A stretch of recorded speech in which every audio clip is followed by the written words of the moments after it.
রনিদা রনিদা।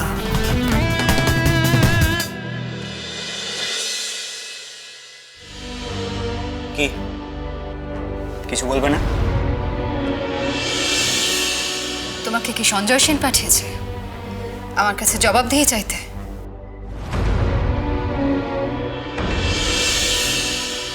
কি চাইছেটা কি সঞ্জয় সেন? নিজের মায়ের বিরুদ্ধে ছেলের কানে বিষ ঢালতে?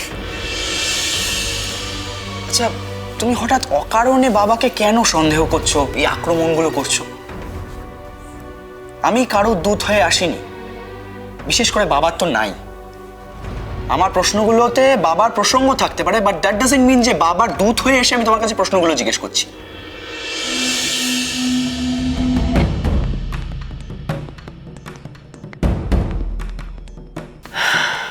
মাম্মা, আমি নিজে জানতে চাইছি তোমাদের সমস্যাটা কোথায়। তোমার বাবাকে জিজ্ঞাসা করনি?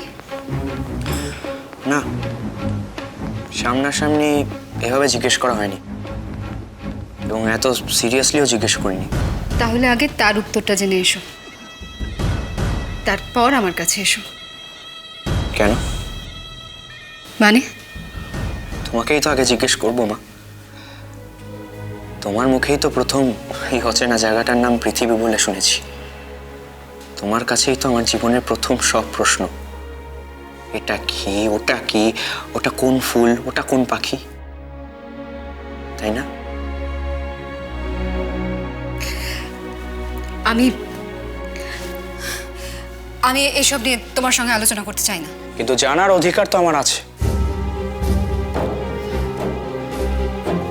আফটার অল আমি তো তোমাদের সন্তান এবং আমি কিন্তু প্রাপ্তবয়স্ক।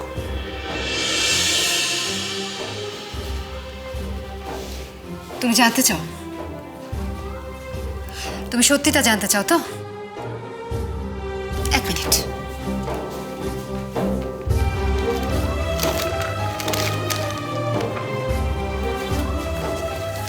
এগুলো দেখো, দেখো এদেরকে চিনতে পারো কিনা।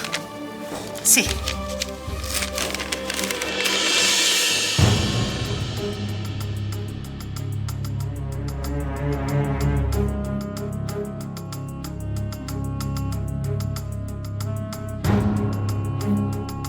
কি এবার বুঝতে পারছো? বোঝার কি আছে এর মধ্যে? বাবা আর যাজ্ঞসিনী আন্টির কয়েকটা নর্মাল ছবি, এই ক্যাফেতে বসে কফি খাওয়া, বাড়ি থেকে বেরোনো, রাস্তা পেরোতে হেল্প করা, এগুলোর মধ্যে অ্যাবনর্মাল কি আছে? অ্যাবনর্মাল কোনো কিছু ছবিটায় নেই, আছে তোমার বাবার কিছু মিথ্যেতে। সে যখন যাজ্ঞসেনীর সঙ্গে এইসব কফি শপে রাস্তায় ঘুরে বেড়াচ্ছে না, ঠিক তখনই আমি বাবাকে ফোন করলে তোমার বাবা আমাকে বলেছেন তিনি নাকি গ্যালাক্সিতে আছেন। কেন? সম্পর্কটায় যদি অবৈধতা না থাকে তাহলে গোপন করবে কেন ঋষভ? মানছি বাবা মিথ্যা কথা বলেছে, কিন্তু তুমি কি একবারও ভেবে দেখেছো যে মিথ্যে কথা বলার তো অন্য কোনো কারণও হতে পারে? তুমি কি সেটা একবারও জানতে চেয়েছো? তুমি কি বাবাকে একবারও জিজ্ঞেস করেছো যে বাবা কেন মিথ্যা কথাটা বলেছে? আমি সেটার প্রয়োজন বোধ করিনি।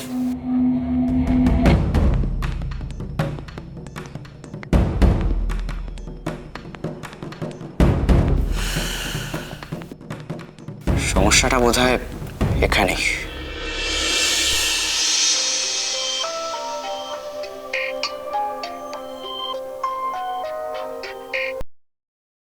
হ্যাঁ সমলতা দি, বলুন।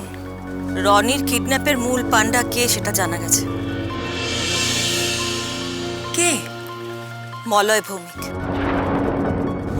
বটকেষ্ট তার বয়ানে সব কথা পরিষ্কার করে পুলিশকে বলে দিয়েছে যে রনির কিডন্যাপের মূল প্ল্যানটাই করেছিল মলয়। রনিকে ম্যারাথনের রাস্তা থেকে মলয়ের ভাড়া করা কিছু লোক তুলে নিয়ে যায়, তারপর তাকে বটকেষ্টর হেফাজতে দিয়ে দেয়। মলয়কে পুলিশ ধরতে এসেছিল। মলয় বড়বাবুর চোখে ধুলো দিয়ে আপাতত ফেরার। সমলতা দি, খবরটা শুনে আমি কিন্তু খুব একটা অবাক হলাম না, কারণ ওই মানুষটার পক্ষে এই কাজটা করা সম্ভব। নিজে কতটা প্রতিহিংসা পরায়ণ একজন মানুষ সেটা বুঝতে আমার কোনো অসুবিধা হয়নি। দীপও আমাকে আগে কথাটা বলেছিল, কিন্তু আমি বিশ্বাস করতে চাইনি। হয়তো মলয়ের জন্য কিছু ভালোবাসা তখন অবশিষ্ট ছিল, তাই ভাবতেই পারিনি যে এতটা ঘৃণ্য কাজ মলয় করতে পারে। সোমলতাদি, আপনার মানসিক অবস্থা আমি বুঝতে পারছি। দেখো, মলয়ের স্ত্রী হিসেবে আমি খুব লজ্জিত, কিন্তু আমি তোমাকে বলছি চাক্ষুষিনী, মলয়ের যাতে উপযুক্ত শাস্তি পায় তার জন্য যতটা করা সম্ভব আমি করব, যত দূর যাওয়া সম্ভব আমি যাব। তোমাকেও বলছি চাক্ষুষিনী, তুমি মলয়ের বিরুদ্ধে সর্বশক্তি প্রয়োগ করো। হ্যাঁ সোমলতাদি, নিশ্চয়ই নিশ্চয়ই আমি তাই করব। এই মুহূর্তে পুলিশকে চাপ দাও যাতে মলয়কে খুঁজে গ্রেপ্তার করে। ও কিন্তু আগাম জামিনের জন্য মরিয়া হয়ে চেষ্টা করছে। আমিও দেখছি মলয় ভৌমিক আগাম জামিন কেমন করে পান। ওপর মহল থেকে যাতে লোকাল থানার বড়বাবুর ওপর চাপ সৃষ্টি করা যায় সে ব্যবস্থা আমি করছি। ঠিক আছে, আমি এখন রাখছি চাক্ষুষিনী। সোমলতাদি, আপনার এই মনোভাবের জন্য আপনার প্রতি আমার শ্রদ্ধা আরো অনেক বেড়ে গেল। রাখছি।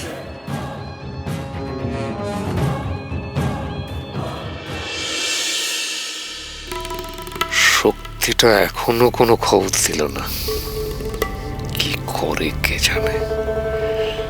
কিছু নেই মাথায়, শুধু মাসলম্যানদের ভরসায় পলিটিক্স করে, বোমাবাজির পলিটিক্স।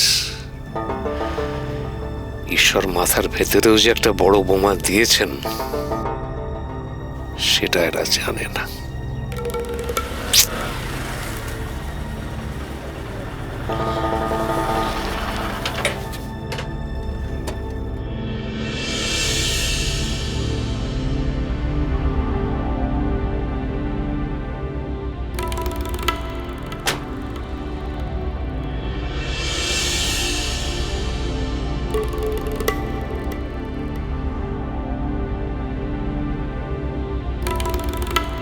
হয়নি তো?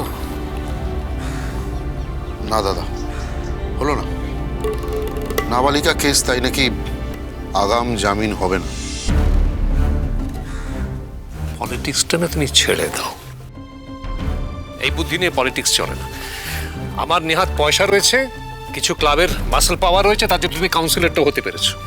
এই বুদ্ধি নিয়ে রাজনীতিতে তুমি বেশি দূর এগোতে পারবে না। আমি বলছি চুপ করো। দাদা, আমি কি করবো বলুন? আইন বিচার ব্যবস্থা। তুমি চুপ করো, তুমি একটি ওয়ার্থলেস, গুড ফর নাথিং।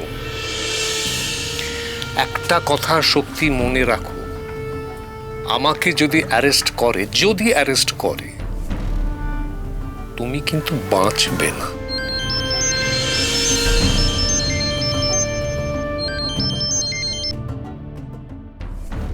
বারবার ফোন করছেন কেন? স্যার, স্যার দয়া করুন স্যার, স্যার প্লিজ একটু অ্যারেস্ট হন স্যার। স্যার আমার উপর নিচে ডাইনে বাঁয়ে সব দিক থেকে চাপ আসছে স্যার। স্যার আমার চাকরি নিয়ে টানাটানি হবে। স্যার, স্যার প্লিজ আমাকে বোঝার চেষ্টা করুন। আমার চাকরিটা চলে গেলে আমার পরিবারটা ভেসে যাবে sir. Sir please please sir একটু অ্যারেস্ট হন স্যার। স্যার আপনার অবস্থাটা বোঝার চেষ্টা করুন একবার। বাজে বকাটা বন্ধ করুন। স্যার, স্যার প্লিজ একটু অ্যারেস্ট হন স্যার।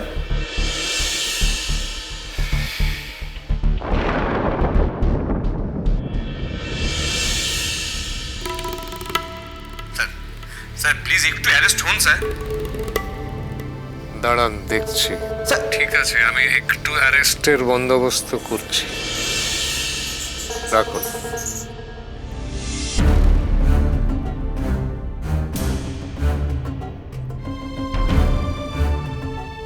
সেট।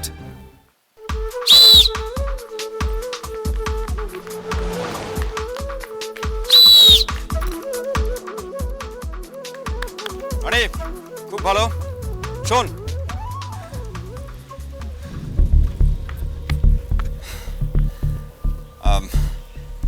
সাবধানে বাড়ি যাবি কেমন? আর বিকেল 4টে নাগাদ চলে আসবি, আমি চলে আসবো। যা।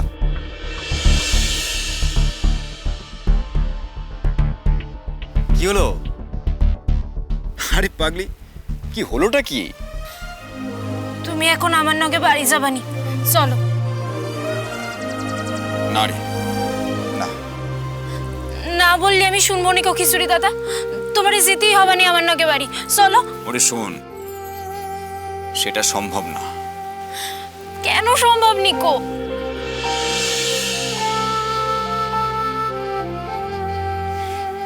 সেটা তুই বুঝবি না রে। তুই যখন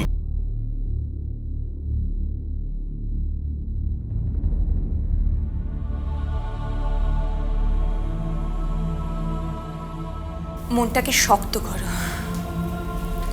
এভাবে কেঁদো না প্লিজ। শক্ত তো হতেই হবে। আমার পক্ষে আর সঞ্জয়কে সহ্য করা সম্ভব হচ্ছে না।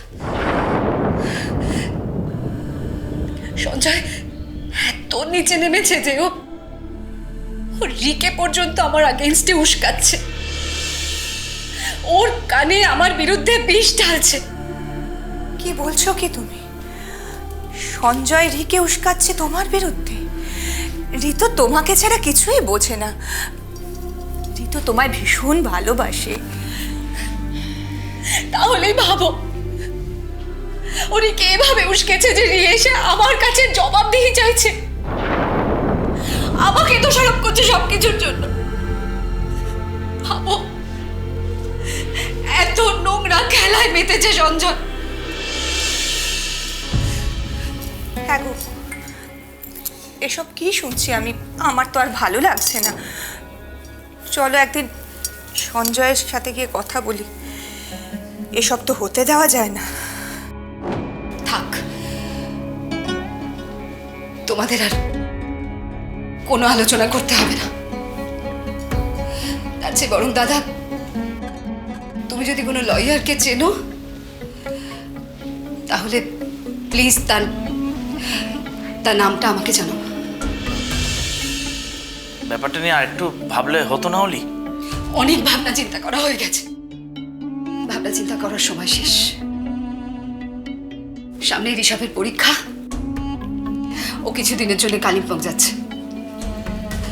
ওর অনুপস্থিতিতে আমি যতটা সম্ভব কাজটা এগিয়ে রাখতে চাই। কিন্তু এত তাড়াতাড়ি এত বড় একটা ডিসিশন নিলে সেটা কি ঠিক হবে? দেখ, রিয়ের কথা ভাব, পারিপার্শ্বিকতার কথা ভাব। অনেক ভাবনা চিন্তা করেছি, অনেক ভেবে আমি ডিসিশনটা নিয়েছি। মাথার উপর ছোট কাকা কাকিমা আছেন, বিষয়টা নিয়ে ওনাদের সঙ্গে একটু আলোচনা করলে হতো না?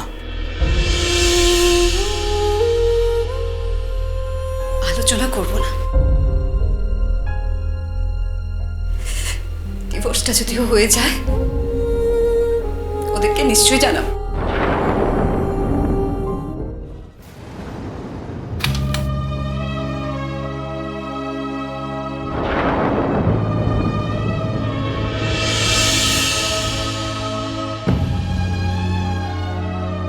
আমি এসেছি।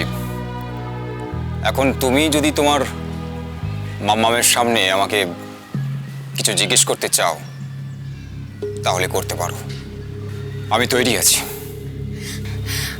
আমি দিদিমণিকে বলতেছি যে আমি খিচুড়ি দাদারই নিয়েছি।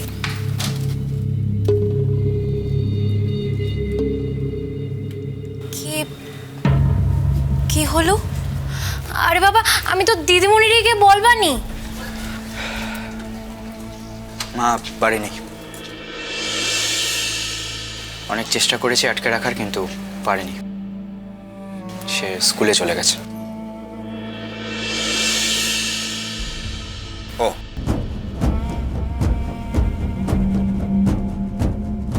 বাবা বাবা। খিচুড়ি দাদা, খিচুড়ি দাদা কোথায় আছো তুমি? হ্যাঁ, ছাড়। না না না, আমি তোমার ছাড়বো নিকো, তুমি যেও নিকো খিচুড়ি দাদা। ওরে পাগলি, পাগলামো করিস না। শোন, বিকেল 4টের সময় প্র্যাকটিসে আসবি, একদম দেরি করবি না। ছাড়।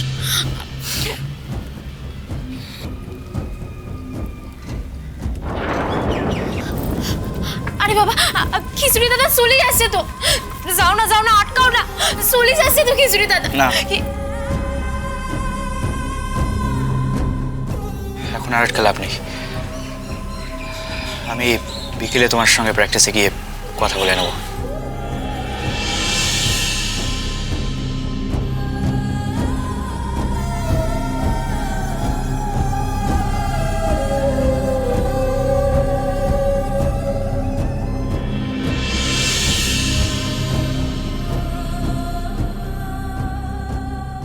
কিভাবে সঞ্জয়ের সঙ্গে যোগাযোগ করব বুঝতে পারছি না।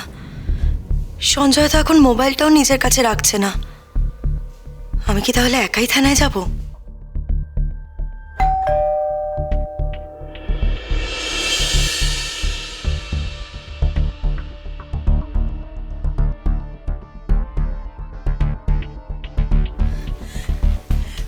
সঞ্জয়, এক্ষুনি আমাদের বেরোতে হবে, খুব দেরি হয়ে যাবে না হলে।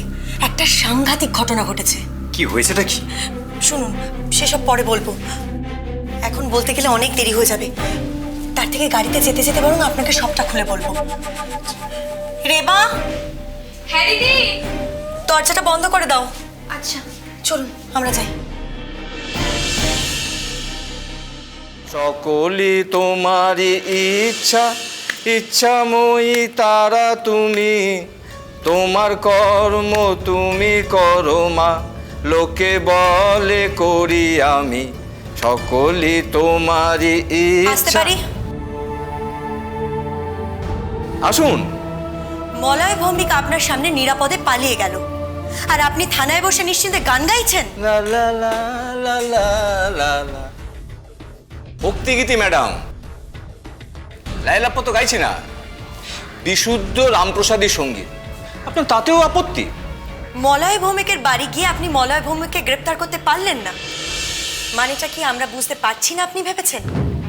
আসলে ওনার বাড়িতে আপনি ওনাকে গ্রেপ্তার করতে যাননি, গিয়েছিলেন ওনাকে সাবধান করতে, ওনাকে পালাতে সাহায্য করতে। না না ম্যাডাম, মা কালী দিব্যি বলছি না, বিশ্বাস করুন আমি পালাতে কোনো রকম সাহায্য করিনি।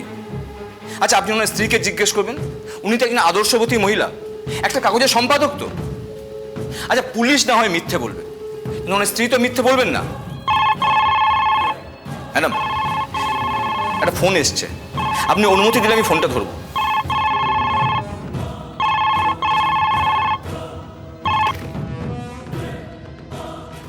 হ্যালো, হ্যাঁ বলছি। হ্যাঁ মুচকুন্দ, হ্যাঁ বলো। হ্যাঁ, অ্যারেস্ট করে ফেলেছো? Good, very good. আসলে মুচকুন্দ তোমার উপর না আমার ভরসা আছে। হ্যাঁ হ্যাঁ হ্যাঁ, আচ্ছা কাজ করো, হ্যাঁ একদম থানায় নিয়ে চলে এসো। ওকে ওকে, রাখছি। ম্যাডাম, অ্যারেস্ট করে ফেলেছে, সঙ্গে করে নিয়ে আসছে। দেখতেই তো পাচ্ছেন থানায় একটাও পুলিশ নেই। থানা শুদ্ধ ঝেঁটিয়ে পুলিশ পাঠিয়েছিলাম অ্যারেস্ট করে আনতে, নিয়ে এলো বলে। ততক্ষণ আপনারা দুজন এখানে একটু বসুন, আমি আপনাদের মিষ্টি ব্যবস্থা করি, একটু মিষ্টি মুখ করবেন। কোনো দরকার নেই, আমরা এখানেই অপেক্ষা করছি। নিজের চোখে মলয় ভৌমিক অ্যারেস্ট হয়েছে সেটা দেখে মিষ্টি মন নিয়ে তবে এখান থেকে যাব। কি আর বলবো, আপনাদের যেমন ইচ্ছা।